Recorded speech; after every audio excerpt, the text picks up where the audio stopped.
Uma lúcida análise sobre os acontecimentos políticos com Henrique Prior.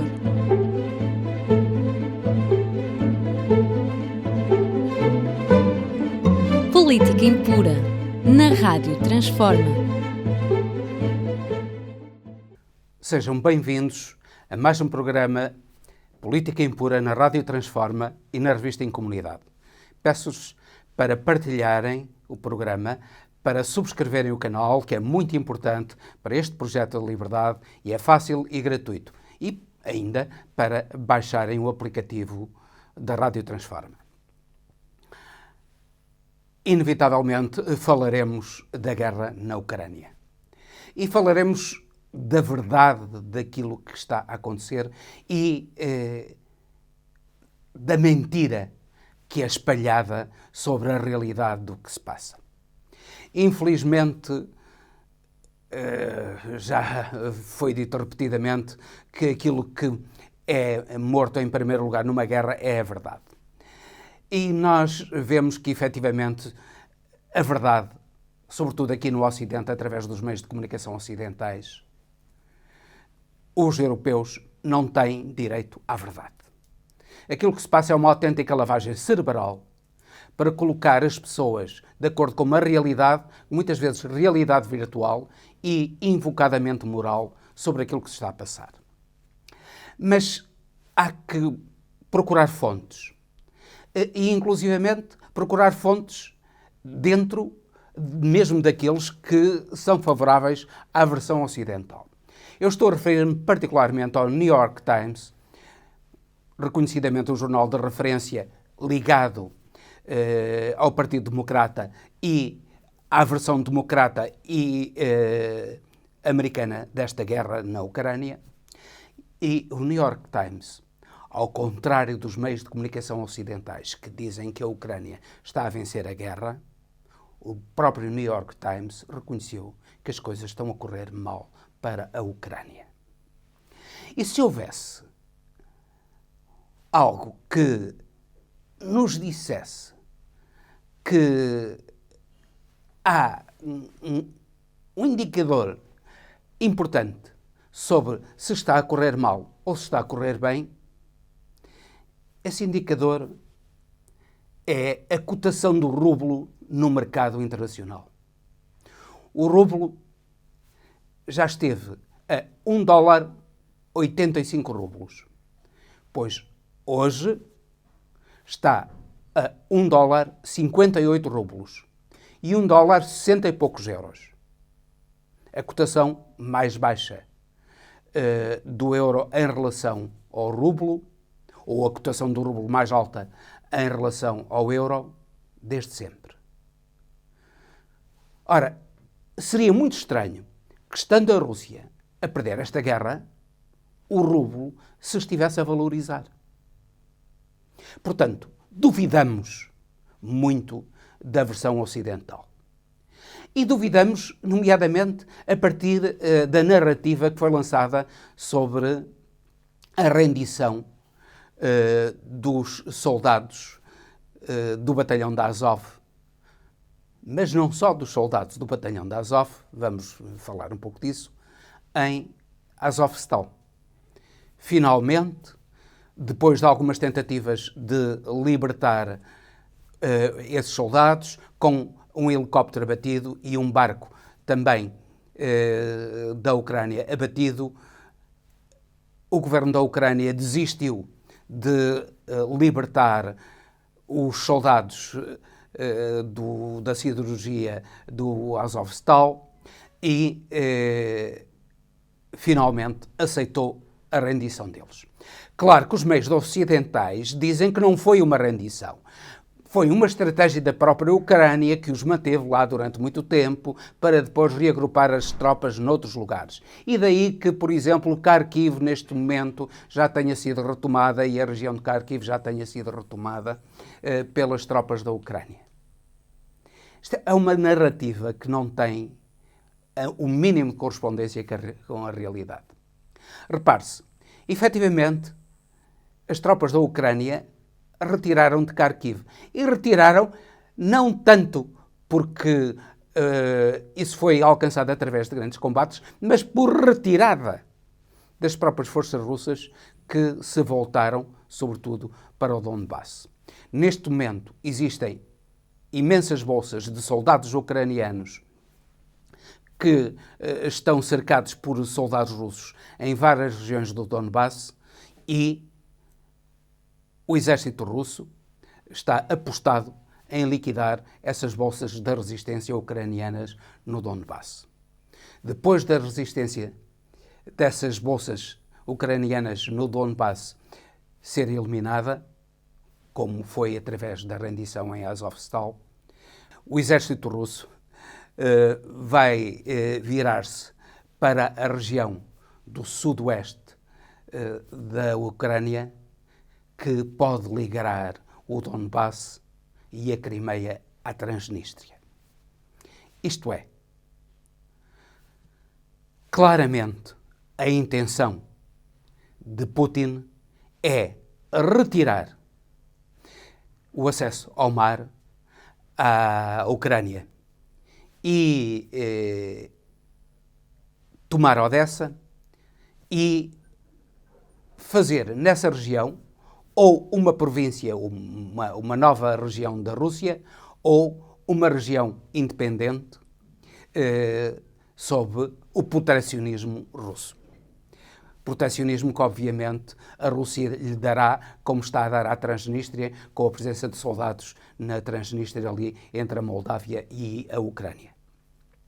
Portanto, parece que os Estados Unidos estão a querer prolongar demasiado esta guerra. Mas com prejuízo dos próprios Estados Unidos. Os Estados Unidos estão a sofrer do complexo no fundo, do macho alfa, que está habituado a dominar e que é atacado por um outro macho que pretende tomar o seu lugar. É um pouco isso, porque na realidade quem está por detrás disto tudo, não nos iludamos. Se a Rússia é uma grande potência militar, a China também é uma grande potência militar, que investe muito mais do que a Rússia, e pode, porque tem uma economia muito mais robusta do que a russa, investe muito mais do que a Rússia e pretende tomar o lugar dos Estados Unidos no contexto mundial. Ora, é esta luta que vai fazer o declínio mais rápido que os americanos pensam dos Estados Unidos. Neste momento, quem está com problemas graves na sua economia são os Estados Unidos, que se vêm a braços com a possibilidade de uma recessão, para além de uma enorme inflação. Os russos estão neste momento, conseguiram fazer com que o seu petróleo fosse pago em rublos. E a própria União Europeia começa agora a ter divergências relativamente à Ucrânia, porque se coloca agora o problema de quem financiará a Ucrânia quando for necessária a sua reconstrução. E Olaf Scholz, o primeiro-ministro alemão, já disse que não vai ser a União Europeia a emitir dívida em grande escala para financiar a Ucrânia. Vamos ver até que ponto é que isto não poderá ser o primeiro ponto de ruptura entre a União Europeia e os Estados Unidos. Porque aquilo que os Estados Unidos pretendem, na realidade, é que a União Europeia financie a reconstrução da Ucrânia, mas, sobretudo, que as empresas americanas vão para lá e sejam pagas para fazer a reconstrução da Ucrânia. Ora, certamente que os europeus não têm interesse para pagar negócios dos americanos. E esperamos que a Europa, de um modo geral, perceba essa realidade. Não podemos deixar de fazer um pequeno apontamento agora sobre a guerra que está a decorrer, pouco noticiada ou quase nada noticiada, entre o Afeganistão e o Paquistão. Parecia que a paz tinha chegado ao Afeganistão com o triunfo dos talibãs. Mas não. Existem problemas de fronteira entre o Paquistão e o Afeganistão na zona da província do Waziristão, que têm conflitos fronteiriços entre os dois países, conflitos que remontam já ao período em que a Inglaterra dominava esses dois países, e também no acolhimento que o Afeganistão dá aos combatentes do TTP, o partido talibã, os combatentes talibãs que pretendem a alteração do regime do Paquistão para instalarem no Paquistão um regime fundamentalista semelhante ao regime fundamentalista do Afeganistão, e isso tem levado a conflitos diplomáticos entre o Paquistão e o Afeganistão e conflitos militares. Ainda há cerca de 2 dias morreram nesses conflitos 50 soldados de parte a parte. Portanto,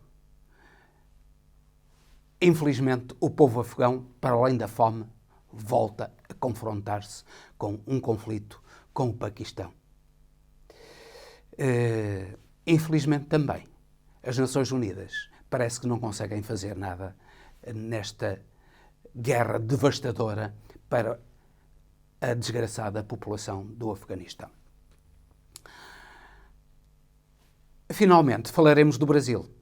E falaremos do Brasil, da tentativa de Bolsonaro de armar a população.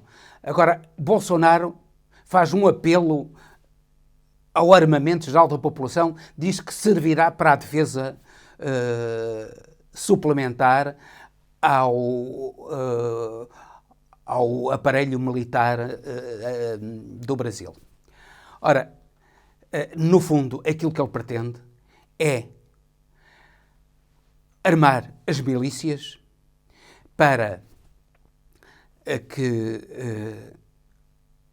se ele perder as eleições, pois, através de um golpe militar, de uma intervenção militar ou militarizada pelas milícias, esses bandos de criminosos que ele apoia e que o apoiam, que o conduziram ao poder, através desse apoio, ele conseguisse manter no poder, apesar dos resultados das eleições lhe serem desfavoráveis. Curiosamente, um deputado favorável a Bolsonaro, na região do Mato Grosso, pois aquilo que fez foi, em plena reunião de uma Assembleia, disparar um tiro, no fundo, para defender o armamento geral da população. Em plena Assembleia, repete-se, isto é, um espaço que devia ser de liberdade e paz, pois esse energúmeno não teve pejo em disparar um tiro no meio de uma reunião. É esta a gente que apoia Bolsonaro e que Bolsonaro apoia. Infelizmente, também tivemos agora a visita de Elon Musk, um indivíduo de cariz fascisante, o homem mais rico do mundo, mas que tem uma mentalidade fascisante e que foi o autor de um golpe que depois foi revertido através de eleições gerais na Bolívia. Parece que numa reunião ocorrida sexta-feira 20 com Bolsonaro, ele manifestou apoio a Bolsonaro e à sua política e manifestou intenção de investir no Brasil de Bolsonaro. Não duvidamos que, como sucedeu na Bolívia, Elon Musk está a apoiar financeiramente um golpe militar ou a continuação do golpe, porque o golpe já se iniciou com a destituição de Dilma Rousseff, mas a continuação do golpe, agora posterior às eleições, que Bolsonaro não vai conseguir adiar, mas que, lhe sendo desfavoráveis, como com toda a certeza irão ser, para se manter no poder, Bolsonaro desesperadamente irá procurar um golpe através do apoio das Forças Armadas e não tendo das Forças Armadas de milícias que sempre têm sustentado o seu poder e às quais ele tem recorrido repetidamente. Aqueles que preservam a liberdade no Brasil, aqueles que preservam a democracia, aqueles que preservam um Brasil digno e independente que não esteja nas mãos de indivíduos do género de Bolsonaro, que agora vai, e até final de junho, vai privatizar a Eletrobras. Já tinha privatizado parte da Petrobras e quando privatizou grande parte da Petrobras, isso é agora que a gasolina vai descer. Subiu e subiu de uma maneira astronómica. Agora, aquilo que queremos ter é a privatização da Eletrobras e o aumento astronómico também, no futuro, da eletricidade no Brasil. Mais um problema para os pobres do Brasil. Mas mais uma vantagem para quem está a levar a cabo esta privatização. Não tenhamos dúvidas que, como sucedeu na Argentina, que levou a Argentina à bancarrota, esta privatização da Eletrobras irá dar muito dinheiro a quem está metido no negócio da privatização. As luvas irão ser grandes para o inverno mais gravoso que o Brasil possa sofrer. As luvas para esses que estão a beneficiar com a privatização das grandes empresas públicas, nomeadamente que vão beneficiar com a privatização da Eletrobras. É assim o Brasil de Bolsonaro. O Brasil da indignidade, do crime, da corrupção. Esperamos que isto termine em outubro e que em janeiro, com a tomada de posse de um novo presidente, que se espera que seja Lula, que venha a vencer as próximas eleições presidenciais, com a tomada de posse do novo presidente, o Brasil muda definitivamente de rumo. E com isto termino, despedindo-me com amizade até ao próximo Política Impura, repetindo o meu pedido para subscreverem o canal, que é importantíssimo para este projeto de liberdade, que é a Rádio Transforma e a Revista em Comunidade.